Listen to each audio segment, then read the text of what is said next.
Okay, so here's another video using the Romanian deadlift, and again for a lot of lateral pelvic problems. So specific hip problem one side, could be a weak hip, could be a tight hip.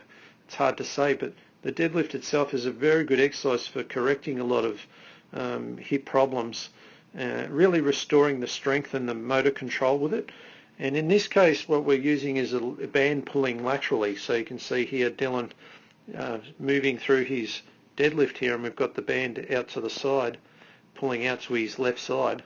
All right, so it's tied around a pole, and basically what we're trying to do is pull his left hip out to the side. So basically he would be really laterally flexing on that left hip. All right, so now I'll keep this playing so you can get a bit of a feel for it, and obviously we would switch it around, do the right side. But there's a couple of things interesting to this exercise. All right, so firstly, you might see issues on this left hip that could be due to mobility restrictions. So Dylan may never be able to move correctly because there's a restriction in that hip. It just can't center correctly. There's too much stiffness, maybe in the glutes themselves, maybe especially in the TFL and even the quadriceps, the rectus femoris. There could be just a lot of stuff in the way that doesn't allow him to sit back into the deadlift correctly, so with his butt sitting back like so. All right, so what you may see is them sort of moving away from that leg onto this side all the time, so they're moving out to this side.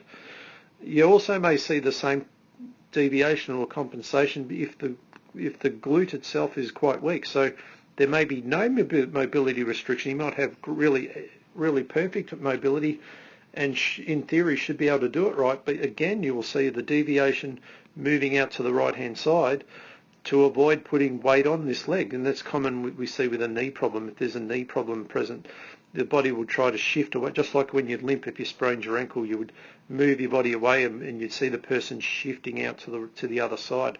So in both cases you could see a problem with this this movement, but for completely different reasons.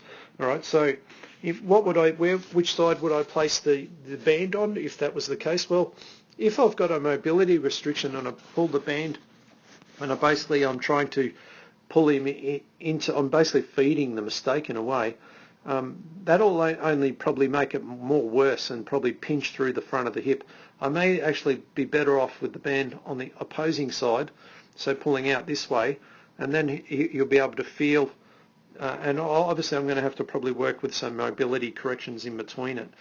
If, however, that it's a weakness on the left side, I'd probably be better with the band facing this way. So I'm basically forcing the weight into that left leg, meaning that because the weight's been pulled in there, there's a real feeling of this leg having to push away from it as such, where if, like I said on the previous one, that would not work so well if there was a restriction there, because all you'll be doing is jamming a bone into a bone. So it may be that it's just you just have to work through the mobility, restore that first, and then maybe put the band on that side. All right, so it's just really important to assess your body first, to know how to use which one is the right way for you to use. All right, so it can be a really great exercise, real good game changer for you, really help you get to more mastery of the single leg stuff, a bit like what we saw with the uneven deadlift in one of our previous videos. It's sort of like that transition from two legs to one leg, where it's not like that big jump where you may not be able to control one, but you find two is too easy. So how do you sort of get that bridge across? And these exercises can be one way of how you may do that. All right. Obviously, again, you're going to have good control of just a normal deadlift before you start applying advanced techniques and methods like this. All right. So just try and find what works for you.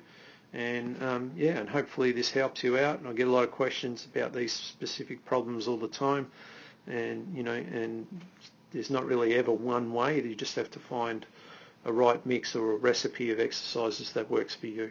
And having extra things in your toolkit sometimes can be a real makes a real difference in your body adapting to the changes you're trying to throw at it. All right. So I hope you've enjoyed that video, and we'll see you on our next one.